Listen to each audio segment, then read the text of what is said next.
Welcome दोस्तों। आज मैं लाया हूं आपके लिए निप्पॉन इंडिया ग्रोथ फंड। ये fund Nippon India mutual fund company में आता है। निप्पॉन इंडिया म्यूचुअल फंड ये एक एएमसी कंपनी है, एसेट मैनेजमेंट कंपनी। आइए जानते हैं इस फंड के बारे में मेन पॉइंट्स। तो दोस्तों, जिसे हम निप्पॉन इंडिया म्यूचुअल फंड के नाम से आज जानते हैं, वो पहले रिलायंस म्यूचुअल फंड के नाम से जानी जाती थी। रिलायंस म्यूचुअल फंड जून 1995 में सेटअप हुआ था। उसके बाद रिसेंटली निप्पॉन लाइफ इंश्योरेंस, ये एक जापानीज कंपनी है, उसने रिलायंस म्यूचुअल फंड में एक मेजॉरिटी स्टेक ले लिया है। तो अक्टूबर 2019 से रिलायंस म्यूचुअल फंड का नाम चेंज हुआ और अब नया नाम हो गया है Nippon India mutual fund. Nippon India Growth fund ये एक बहुत ही बेहतरीन फंड है और इस फंड ने बहुत ही बेहतरीन रिटर्न्स दिए हैं। हम और जानेंगे रिटर्न्स के बारे में आगे अपने वीडियो में। अभी हम देखते हैं इसके बारे में एक ओवरव्यू। तो निप्पॉन इंडिया ग्रोथ फंड ये एक ओपन एंडेड म्यूचुअल फंड है जो मिड कैप स्टॉक्स में इन्वेस्ट करता है। आपके मन में एक प्रश्न आ रहा होगा कि ओपन एंडेड म्यूचुअल फंड क्या है। तो दोस्तों, ओपन एंडेड म्यूचुअल फंड वो होते हैं जिसमें इन्वेस्टर्स कभी भी खरीद और बेच सकते हैं यूनिट्स को। ये फंड कंप्लीटली फंड मैनेजर्स के हाथ में होता है और फंड मैनेजर्स कंटिन्यूस बाय और सेल कर सकते हैं न्यू कंपनीज में as per the market conditions. तो इससे ये होता है कि जो फंड का रिटर्न्स हैं वो मैक्सिमाइज होते रहते हैं और ये बहुत अच्छी बात है। तो अगर आप म्यूचुअल फंड में इन्वेस्ट कर रहे हैं तो हमेशा देखिए कि वो ओपन एंडेड म्यूचुअल फंड होना चाहिए। मिड कैप स्टॉक्स क्या होते हैं दोस्तों? मिड कैप स्टॉक्स एनएसई में वो होते हैं जिनकी मार्केट कैपिटलाइजेशन 5,000 करोड़ से लेके 20,000 करोड़ है। तो जिस कंपनी की मार्केट कैपिटलाइजेशन 5,000 करोड़ से 20,000 करोड़ है उसको मिड कैप स्टॉक्स बोला गया है। डेफिनेटली आप जानते होंगे मिड कैप स्टॉक्स से पहले जो आते हैं वो है स्मॉल कैप स्टॉक्स और मिड कैप स्टॉक्स से जो बड़े होते हैं वो होते हैं लार्ज कैप स्टॉक्स। तो Nippon India Growth fund mid cap stocks में इन्वेस्ट करता है, मतलब ये उन कंपनियों में इन्वेस्ट करता है जिनकी मार्केट कैपिटलाइजेशन 5,000 करोड़ से लेके 20,000 करोड़ के बीच में है। अब हम जानते हैं इस फंड की स्टॉक्स की स्ट्रेटेजी क्या होती है। तो ये जो फंड है ये बहुत ही एक डिसिप्लिन्ड इन्वेस्टमेंट अप्रोच फॉलो करता है जिसमें ये वो स्टॉक्स ढूंढता है जिनमें रोबस्ट फंडामेंटल्स होते हैं, जो बहुत ही फ्यूचर में आगे ग्रो करने वाले स्टॉक्स हैं। तो ये होता है स्ट्रॉन्ग फंडामेंटल्स वाले स्टॉक्स। तो ये फंड उनमें इन्वेस्ट करता है। ये फंड उन कंपनियों में इन्वेस्ट करता है जिनकी ग्रोथ प्रॉस्पेक्ट्स बहुत आगे तक जा सकते हैं, जो बहुत ग्रो कर सकते हैं और जो अभी अट्रैक्टिव वैल्यूएशंस में अवेलेबल हैं। अट्रैक्टिव वैल्यूएशंस मतलब जिनकी अभी स्टॉक प्राइस कम है, तो ये जो फ्यूचर में जाके इनकी स्टॉक प्राइस बढ़ सकती है एक्सपोनेंशियली, तो ये फंड उन कंपनियों में इन्वेस्ट करता है। आइए जानते हैं इस फंड की स्ट्रैटेजी के बारे में। तो ये फंड जो कंपनियों को सेलेक्ट करता है वो मार्केट ट्रेंड्स को स्टडी करने के बाद में और स्ट्रॉन्ग इकोनॉमिक इंडिकेटर्स को स्टडी करने के बाद में ही सेलेक्ट करते हैं। तो ये फंड पहले तो बहुत स्ट्रॉन्ग एनालिसिस करता है कंपनियों का और उसके साथ साथ ये भी देखता है कि मार्केट में क्या ट्रेंड चल रहे हैं और आगे आने वाले समय में कौन से ट्रेंड्स आगे बढ़ेंगे। तो ये उन कंपनियों में इन्वेस्ट करते हैं और फिर देखते हैं कि इकोनॉमिक इंडिकेटर्स क्या हैं, कौन कौन सी कंपनियों में आगे जाके बहुत ग्रोथ हो सकती है और आज की जो इकोनॉमी है वो किन सेक्टर्स को प्रमोट कर रही है। तो ये फंड उन कंपनियों में इन्वेस्ट करता है। फंड का जो एम है वो है उन कंपनियों को फाइंड करना जो फ्यूचर मार्केट लीडर्स बन सकती हैं। इस फंड ने, निप्पॉन इंडिया ग्रोथ फंड ने, over the period of 30 years इस फंड ने स्ट्रॉन्ग परफॉर्मेंस शो किया है और कंसिस्टेंट रिटर्न्स दिए हैं अपने इन्वेस्टर्स को।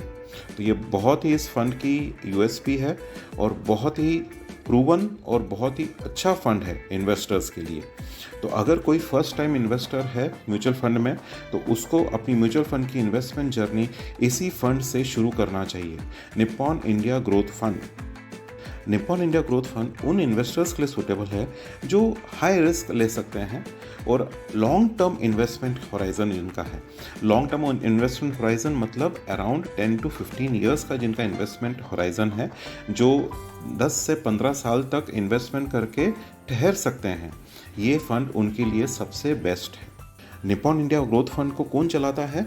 तो निपॉन इंडिया ग्रोथ फंड को Nippon life India asset management company चलाती है और डेफिनेटली इसमें एक टीम है एक्सपीरियंस प्रोफेशनल्स की जो इस फंड को मैनेज करती हैं। और फंड मैनेजर्स क्या करते हैं? फंड मैनेजर्स एक थॉरो मार्केट एनालिसिस करते हैं और रिसर्च करते हैं to identify the mid cap companies जिनमें स्ट्रॉन्ग ग्रोथ पोटेंशियल है और उसके बाद ही उन कंपनियों को इस फंड में शामिल किया जाता है। आइए जानते हैं कुछ इंपॉर्टेंट पॉइंट्स इस फंड के बारे में। When was Nippon India Growth fund launched? तो ये फंड लॉन्च हुआ था अक्टूबर 8, 1995 में। तो आज से तकरीबन 30 साल पहले ये फंड लॉन्च हुआ था। तो बहुत ही लंबी हिस्ट्री है इस फंड की और बहुत ही पॉजिटिव हिस्ट्री है इस फंड की। What is the AUM of this fund? तो इस फंड की साइज़ क्या है? तो आंसर है इस फंड की जो साइज़ है वो है 26,820 करोड़ ऑफ रुपीज़। तो काफ़ी बड़ा फंड है और काफ़ी स्ट्रॉन्ग फंड है। What is the exit loan in this scheme? तो एग्जिट लोन जो इस फंड का है वो है 1% if redeemed with in 1 month. तो अगर आपने लेने के 1 महीने के अंदर आपने इसको बेचा वापस से तो आपको 1% का एग्जिट लोड लगेगा। अगर आपने 1 महीने से ज़्यादा इसको होल्ड किया है तो आपको कोई एग्जिट लोड नहीं लगेगा। What is the expense ratio of this scheme? Expense ratio एक फ़ीस होती है जो फंड चार्ज करता है इन्वेस्टर्स से। तो इस फंड की जो एक्सपेंस रेशो है वो है 0.82% as on May 30, 2024। Tell me about the NAV at launch. ये फंड लॉन्च हुआ था अक्टूबर 8, 1995 में। तो उस वक्त इस फंड का जो NAV था वो था 10 रुपीज़ का। और what is the NAV today? आज एज ऑन May 29, 2024 इस फंड की NAV है 3,609 रुपीज़। तो 10 रुपये से बढ़कर ये 3,609 रुपये पे आ गया है। तो आप इसी से समझ सकते हैं कि इस फंड ने कितना ग्रोथ किया है, एक्सपोनेंशियल ग्रोथ किया है। How much returns has this fund given till now? तो this fund has given a CAGR return of 22.73% दोस्तों। तो केगर मतलब CAGR compounded annual growth rate. इस फंड ने CAGR 22% का दिया है विच इज़ एब्सोल्युटली गुड। कोई भी इन्वेस्टमेंट अगर 15 से ऊपर रिटर्न्स देता है तो उसे काफ़ी अच्छा माना जाता है और इस फंड ने तो 22% का रिटर्न दिया है तो विच इज़ वेरी गुड। केगर को समझने के लिए एक एग्जाम्पल लेते हैं दोस्तों।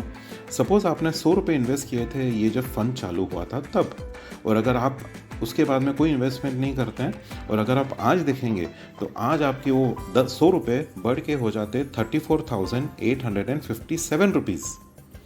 अगर आपने 100 रुपये की जगह अगर आपने 10,000 रुपये इन्वेस्ट किए होते तो वो 10,000 रुपये आपके बढ़ के आज हो गए होते 34 लाख रुपीज़ 85,700।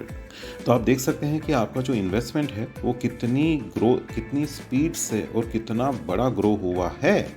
तो सेम वे अगर आप 1 लाख रुपए इन्वेस्ट करते तो आप समझ सकते हैं कितनी वैल्यू हो जाती है आपकी। ये मुझे आप कमेंट बॉक्स में लिख के बताइए कि अगर आप 1 लाख रुपए इन्वेस्ट करते तो आपकी जो वैल्यू होती वो क्या होती आज। How many stocks does this fund have? तो एज ऑन May 30, 2024 इस फंड में 96 स्टॉक्स हैं। 96 कंपनीज में इस फंड ने इन्वेस्ट किया है। तो टॉप 20 कंपनीज जो हैं वो हैं power finance corporation limited, Cholamandalam financial holdings limited, Voltas, supreme industries, Varun beverages, Fortis health care, NTPC that is national thermal power corporation, max financial, Prestige Estates, rural electrification corporation limited जो हम REC के नाम से जानते हैं, federal bank, AU small finance bank, max health care, Trent limited, Zomato, persistent systems, container corporation of India, Bharat forge, Cummins India and Ipca laboratories. ये है इस फंड की टॉप 20 होल्डिंग्स। एज ऑलवेज दोस्तों डिस्क्लेमर, अगर आप इस फंड में इन्वेस्ट करना चाहते हैं तो पहले एक क्वालिफाइड फाइनेंशियल एडवाइजर से कंसल्ट करिए, उसके बाद में ही कोई डिसीजन लीजिए। सो दोस्तों this was about Nippon India Growth Fund. आशा करता हूँ आपको ये प्रेजेंटेशन अच्छी लगी होगी। अगर आपको ये अच्छा लगा है तो प्लीज़ इस चैनल को सब्सक्राइब करिए, लाइक करिए और अपने दोस्तों के साथ ज़रूर शेयर करिए। Thank you for your time and see you in some other video. Till then, goodbye.